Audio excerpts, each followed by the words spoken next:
You, John Fitzgerald Kennedy, do solemnly swear. I, John Fitzgerald Kennedy, do solemnly swear. That you will faithfully execute the office of President of the United States. That I will faithfully execute the office of President of the United States. And will, to the best of your ability.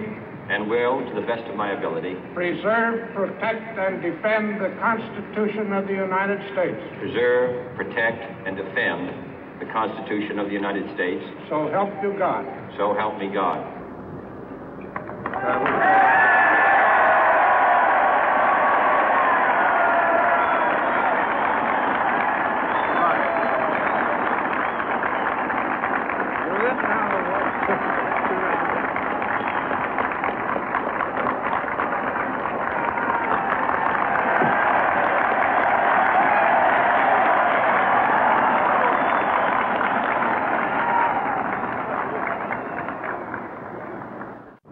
Vice President Johnson, Mr. Speaker, Mr. Chief Justice, President Eisenhower, Vice President Nixon, President Truman, Reverend clergy, fellow citizens. We observe today not a victory of party, but a celebration of freedom, symbolizing an end as well as a beginning, signifying renewal as well as change. For I have sworn before you and Almighty God the same solemn oath our forebears prescribed nearly a century and 3/4 ago.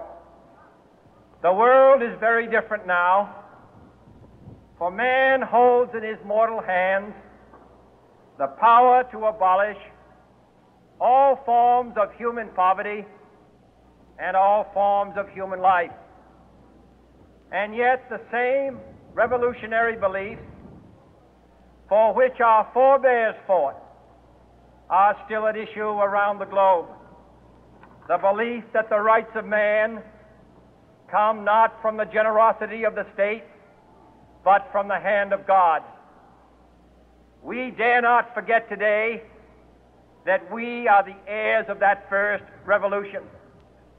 Let the word go forth from this time and place to friend and foe alike that the torch has been passed to a new generation of Americans born in this century, tempered by war, disciplined by a hard and bitter peace, proud of our ancient heritage, and unwilling to witness or permit the slow undoing of those human rights to which this nation has always been committed and to which we are committed today at home and around the world.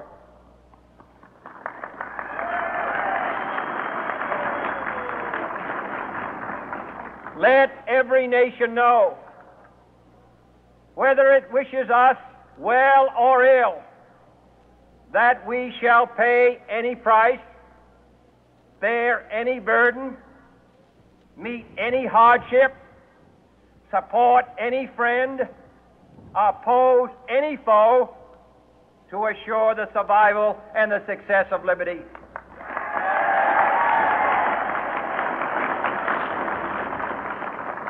This much we pledge and more. To those old allies whose cultural and spiritual origins we share, we pledge the loyalty of faithful friends. United, there is little we cannot do in a host of cooperative ventures. Divided, there is little we can do, for we dare not meet a powerful challenge at odds and split asunder. To those new states whom we welcome to the ranks of the free, we pledge our word that one form of colonial control shall not have passed away merely to be replaced by a far more iron tyranny. We shall not always expect to find them supporting our view, but we shall always hope to find them strongly supporting their own freedom, and to remember that in the past, those who foolishly sought power by riding the back of the tiger ended up inside.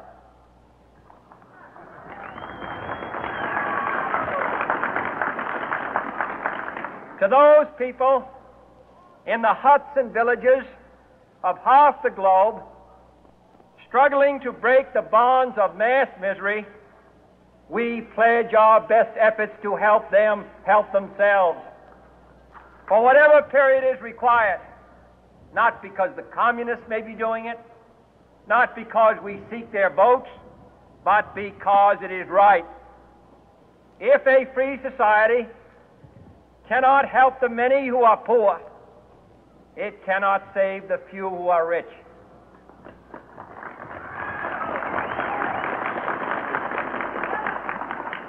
To our sister republics south of our border, we offer a special pledge to convert our good words into good deeds, in a new alliance for progress, to assist free men and free governments in casting off the chains of poverty.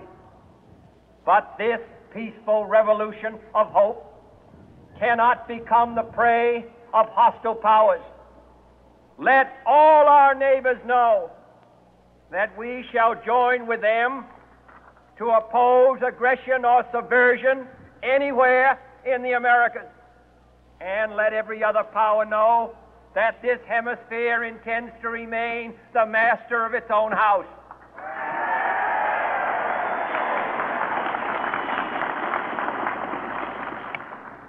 To that World Assembly of Sovereign States, the United Nations, our last best hope, in an age where the instruments of war have far outpaced the instruments of peace, we renew our pledge of support to prevent it from becoming merely a forum for invective, to strengthen its shield of the new and the weak, and to enlarge the area in which its writ may run.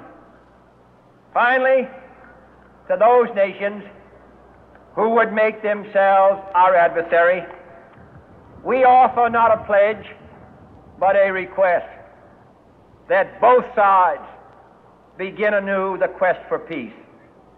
Before the dark powers of destruction, unleashed by science, engulf all humanity in planned or accidental self-destruction.